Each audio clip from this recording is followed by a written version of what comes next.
Hey, what is up, YouTube? This is Dave Croft, and welcome to another 52 Qs breakdown. This week, this is my week 6 Q, and we're about to start kind of a series, not a series, but several Qs in a row that all kind of revolve around the same project, working on some music for an upcoming golf documentary, and several Qs that I put together for that project, and that's what I've been doing for really the last 4 to 5 weeks. Just several Qs, put together 9 Qs over the course of about 4 or 5 weeks, and so this is one of them. This is called Process of Deliberation. And what I like about this Q, first of all, it's inspiration for all of these Qs. The inspiration is taken from some reference we got from the library, which was heavily Thomas Newman, August Wilhelmsen, and Rachel Portman influenced. The filmmakers really liked those references, so we got to put together some cues that really lean into that, sometimes unapologetically leaning into that. So this first cue, though, the reason I really wanted to talk about this cue is we do something we normally never do in production and library music, which is write in 7. So this is in 7/4, but there are a lot of smaller groups of 7s kind of all put together. And so this is Process of Deliberation. We'll listen to the rest of it, and then I'll take a deep dive in.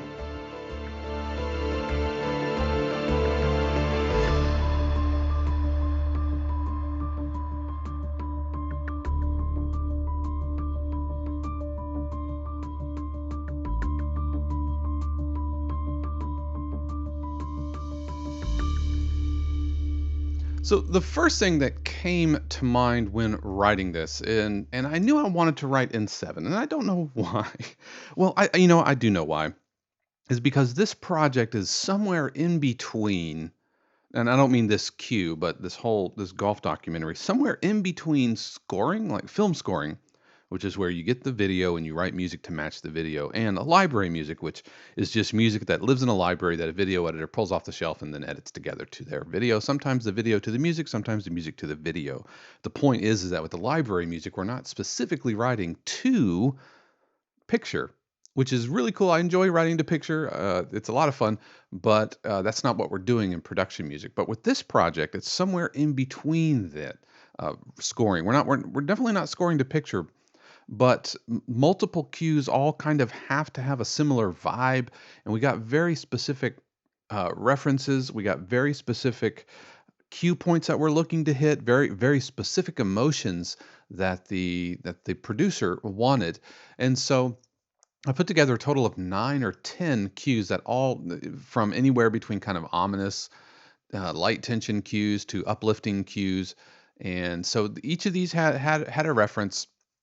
But when I started this, I knew I wanted to write in 7, because if there was any time where you could get away with writing something in 7, it would be a cue that wasn't exactly or only library production music. So the cue started in 7, and it started out with this piano lick.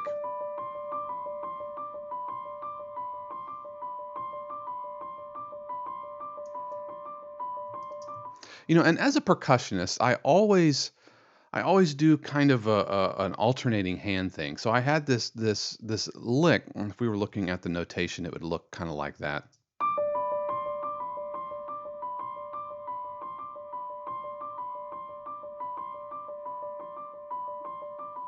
All right, so you had this repeated 3-note pattern interspersed between this low note. Let's see if I can. There it is. So I had this 3-note pattern being interspersed between this low note. Tell you what, let me turn off my mastering chain. It's slowing down everything, or I'll put it in low latency mode. So I had this 3-note kind of ostinato interspersed between this low note, and then played in 7. 1 2 1 2 1 2 3 1 2 1 2 1 2 3 1 2 1 2 1 2 3 1 2. But the 3-note pattern just repeats.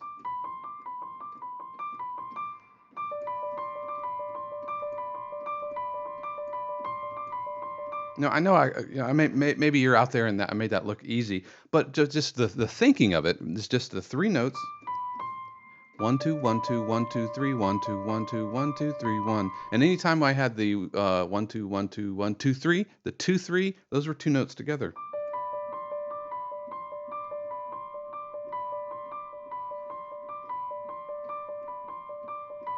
And so it made this kind of this this this cycle, this wheel. I kind of think of it like just a bicycle wheel and spokes of a bicycle wheel, and it created this cyclical motion inside in the interior of the cue. And so the BPM is in 7/4. If I put on the click,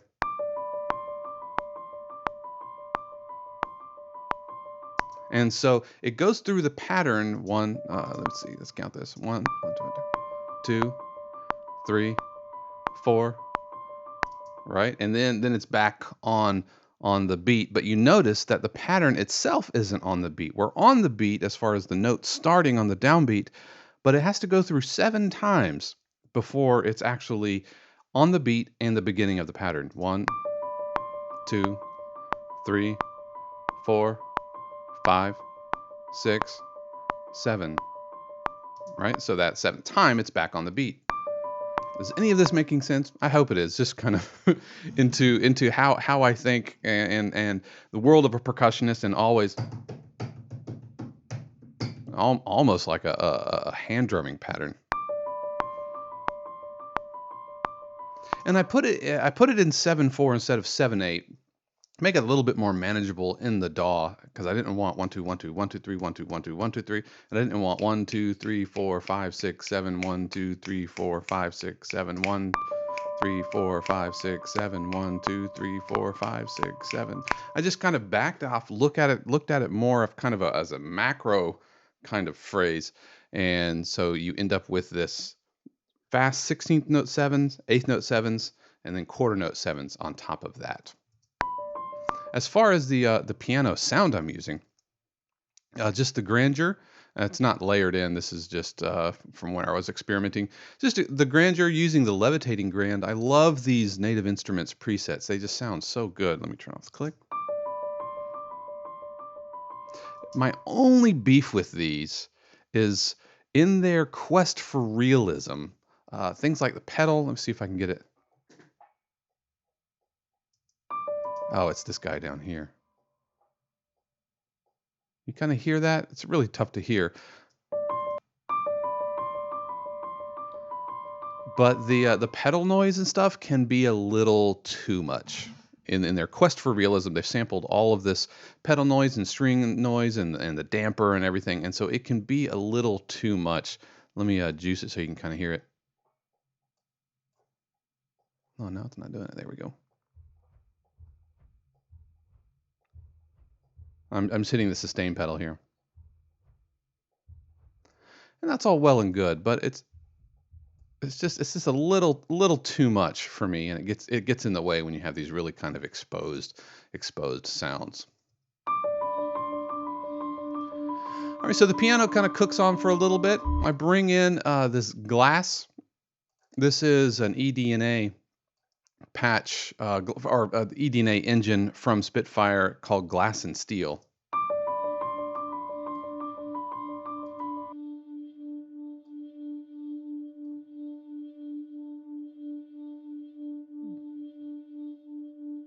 Or kind of, like either bowed glass, or like, crystals, finger rolls on the crystal or something similar to that. Just something kind of otherworldly. Bringing in some strings, and if you've been following the channel, you know exactly what strings I'm about to say. But this time I did layer these in. These are the Soltasto Symphobia strings on top of just a regular string ensemble strings.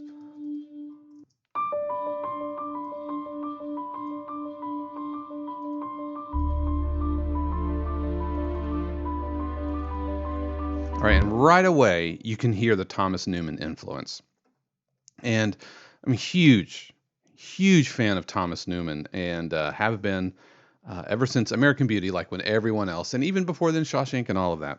But in analyzing his style, and maybe later in one of my future cues, I'll dig deeper into kind of my stylistic interpretation of Thomas Newman. But in short, it's ostinatos, which are rhythmic patterns kind of repeating over and over, pedals, which is one tone, like one chord tone kind of holding, and then planing chords, meaning chords just kind of moving either in thirds or full chords or even in fourths and fifths, just moving up and down the scale. And that is absolutely what's happening here with these string parts.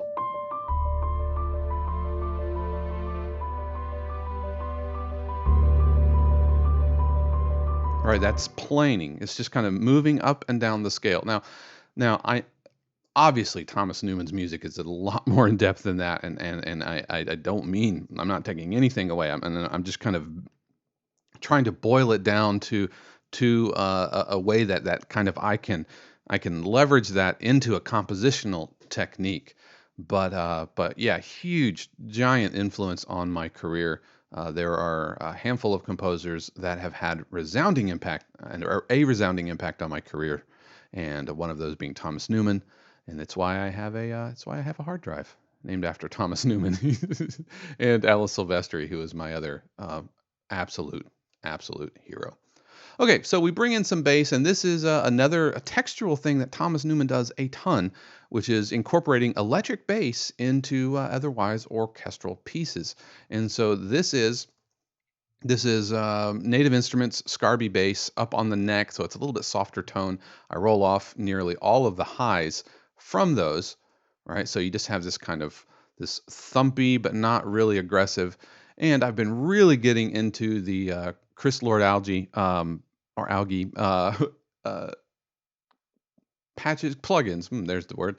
Plugins from Waves. Absolutely do not regret that purchasing decision. It's just a easy way to master and mix bass. The vocal plugins fantastic, and yeah, just easy to use. Okay, so we start with the motive on its own for 4 bars, because even though I'm in 7, I still need kind of predictable phrase points that libraries are going to use. And so I bring it down as I'm about to really kind of kick in. I drop the motive down an octave, bring in some rhythmic elements. Let me unfreeze that. This rhythmic element, this is another Glass and Steel. This one is a little bit more, it sounds kind of like a gamelan kind of vibe to it. So that's the patch, and there's the MIDI happening.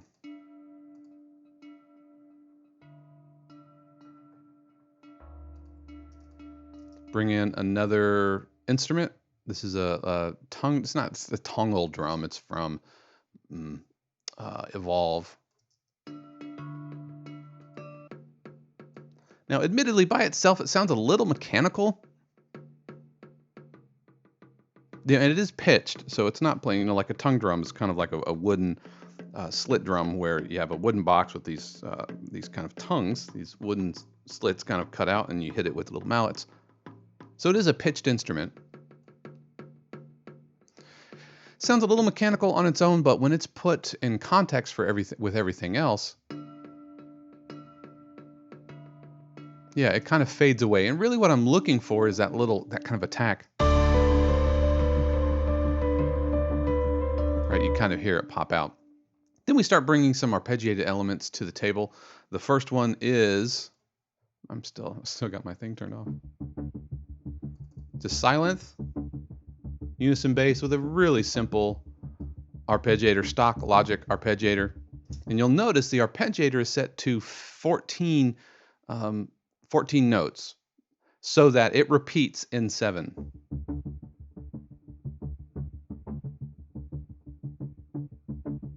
But my phrase is in 4, so when you hear it,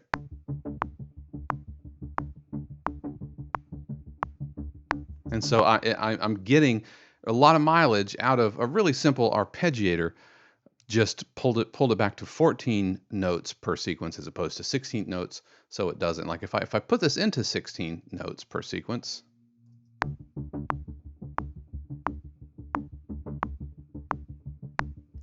it becomes very predictable, right? It fits right into the 4/4 box. And it makes, matter of fact, it feels like 4/4 even though we're in 7. But as soon as I put it in 14, now all of these accents, which feel really normal here,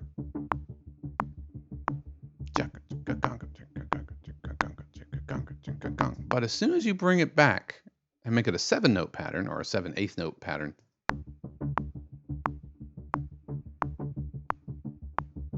you see how it really starts working with the click and against the click? That's exactly what I'm going for. I do this kind of thing all the time, and it's just an easy way to get a lot of mileage out of some rhythmic either arpeggiators or loops just by putting them in to a time signature which makes it feel syncopated. And I'm going to do this a little bit later when I have another.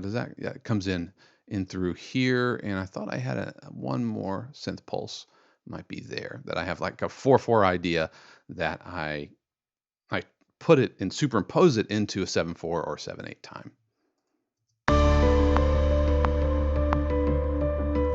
All right, so we're kind of breaking down for a couple of bars.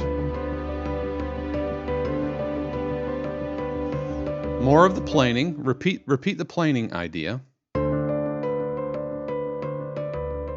Too, I'm gonna refreeze that guy right there so that it can continue playing. Yeah, some of these plugins and stuff are pretty processor intensive, which is why I have several tracks frozen. Piano just playing some low octaves.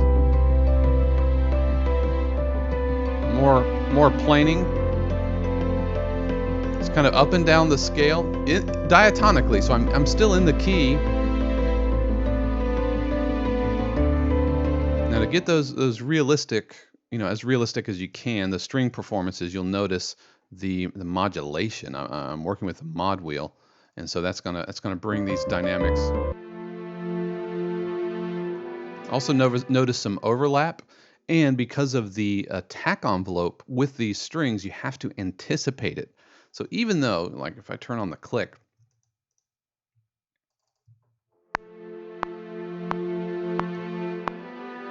okay, it sounds like it's changing right there on the beat, but it's actually a little bit, oops.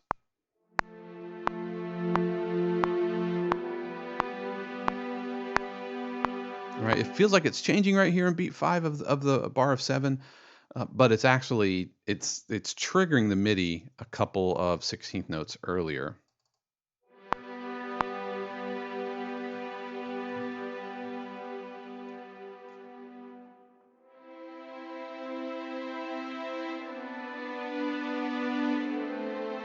All right, so I'm kind of breathing in, breathing out.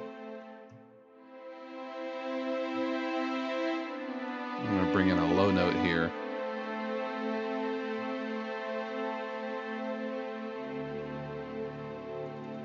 Kind of implying a dominant 7 harmony right there. All right, I have a couple of piano effects and some cymbal effects. These are just some kind of sweep and riser elements ish, just some effects to help the transitions, okay, and where the phrase points are. And these are taken from Evolve, so they're nothing custom recorded or anything. One's kind of a reverse piano.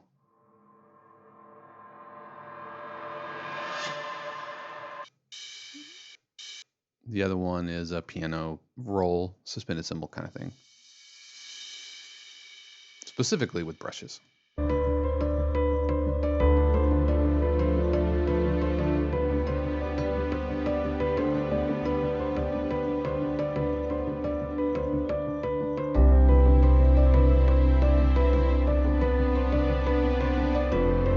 So everything's just kind of cooking along here, letting the harmony kind of carry the load as far as the momentum in the cue. Hinting at that dominant 7 chord, build. I'm going to pull back again, and then I'm going to bring everything to the table. Notice I jumped up the octave in the melody as we prepare. About to bring in the rest of the percussion and some staccato strings. And bringing in the dulcimer as well. Let's start with the dulcimer here. All right, so the dulcimer, this is a trick that I do all the time that I'm going to make a separate video about, which is really, really easy MIDI doubling. And this is a technique that I learned by watching Christian Henson from Spitfire, among other projects. And he does this, and he recommended doing this, and I have done it unapologetically ever since. And again, I'll have a separate video on this, but the short is that if you want to create a really nice doubled sound, specifically with like plucked sounds, guitars, dulcimers work really well for this type of thing.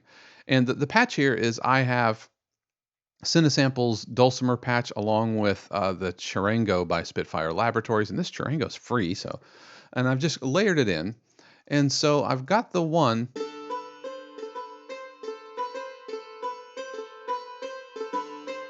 All right, and it's hinting the 1 2 1 2 3 1 2 1 2. It's hitting the accents of that 16th note 7/8 pattern. All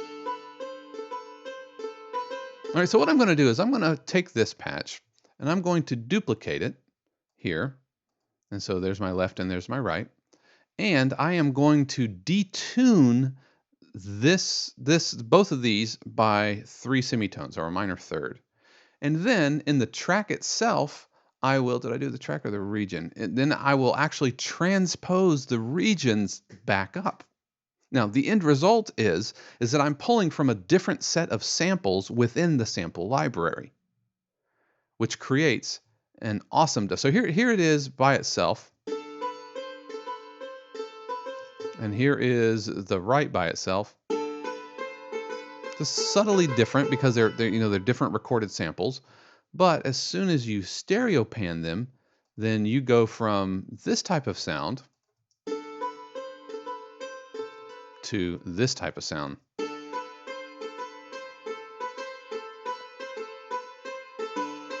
And because they're different, they're actually different recorded samples, which are then repitched.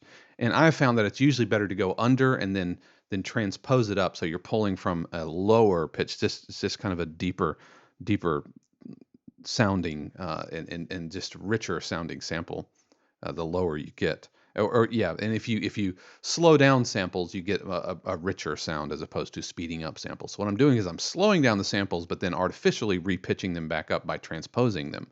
So all that to say is I'm pulling from a different set of samples in the library and pitching them to match. So it's actually a different recording. And so the doubling effect is, when you record, if you're recording a guitarist and you double them, you have them play the exact same thing multiple times, at least 2 times, and then you layer them on top and then pan them. And so it creates a really nice wide sound.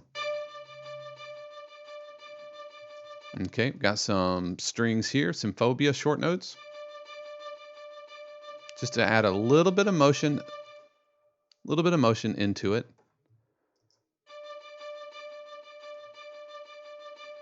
Bring in some synth pulses. Okay. And this is Heaviosity Evolve. And this is an example I was talking about earlier where I take what is essentially a 4/4 loop, but keep it in 7, and the syncopation is what I'm going for. Listening to it by itself, so you can hear the 4s. 1, 2, 3, 4.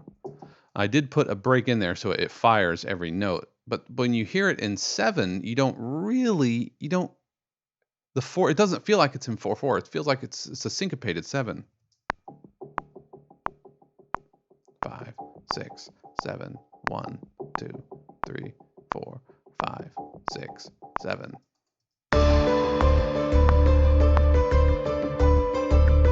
Okay, now my bass is going from playing just whole notes to now really reinforcing the 7 idea.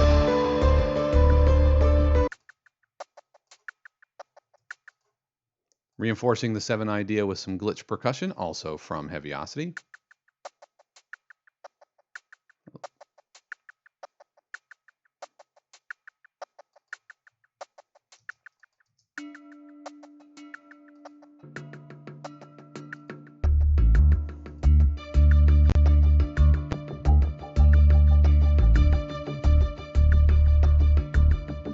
Okay, so there's all. Listen, let me refreeze some of this business as it's starting to choke some things down a little bit.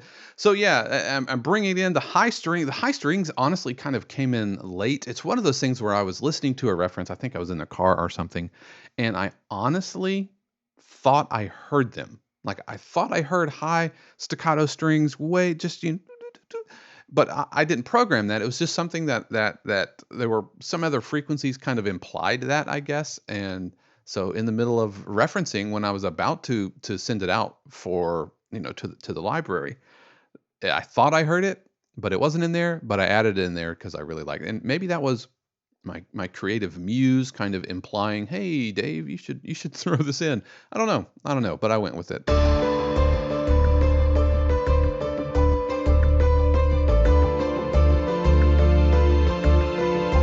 So what was just open intervals earlier, just in thirds, now we have full on realized chords.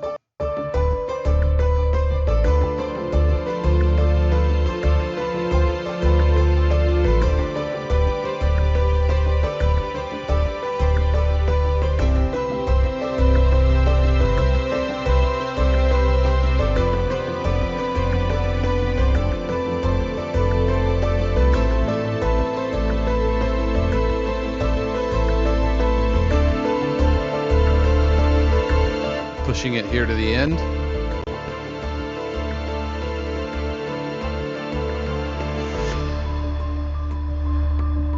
All right, we're just kind of coming in for a landing here.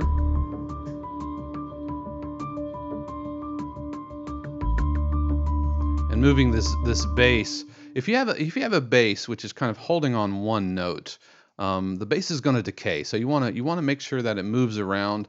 But instead of just playing the same note, mix it up a little bit. So we're here at the bottom. Okay, and in my player, I have a bass with a 5 string. I don't want to go lower than this B, right? And anything lower than E, I want to use somewhat sparingly.